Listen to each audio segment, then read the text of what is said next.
Aloe vera is a powerhouse for glowing skin, and today I'm sharing my favorite face mask recipes that are super easy to whip up. First up, mix 2 tablespoons of aloe vera gel with 1 tablespoon of honey. Honey is a natural humectant, so it locks in moisture while aloe soothes and hydrates.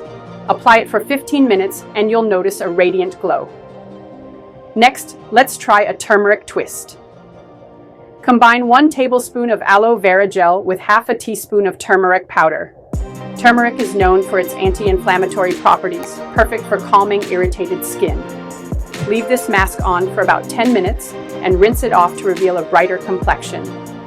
Lastly, for a refreshing boost, blend aloe vera gel with a few drops of lemon juice. This combo brightens your skin and helps with uneven tone. Just remember, don't overdo it with lemon if you have sensitive skin. These simple masks are all natural, effective, and will leave your skin looking radiant and refreshed.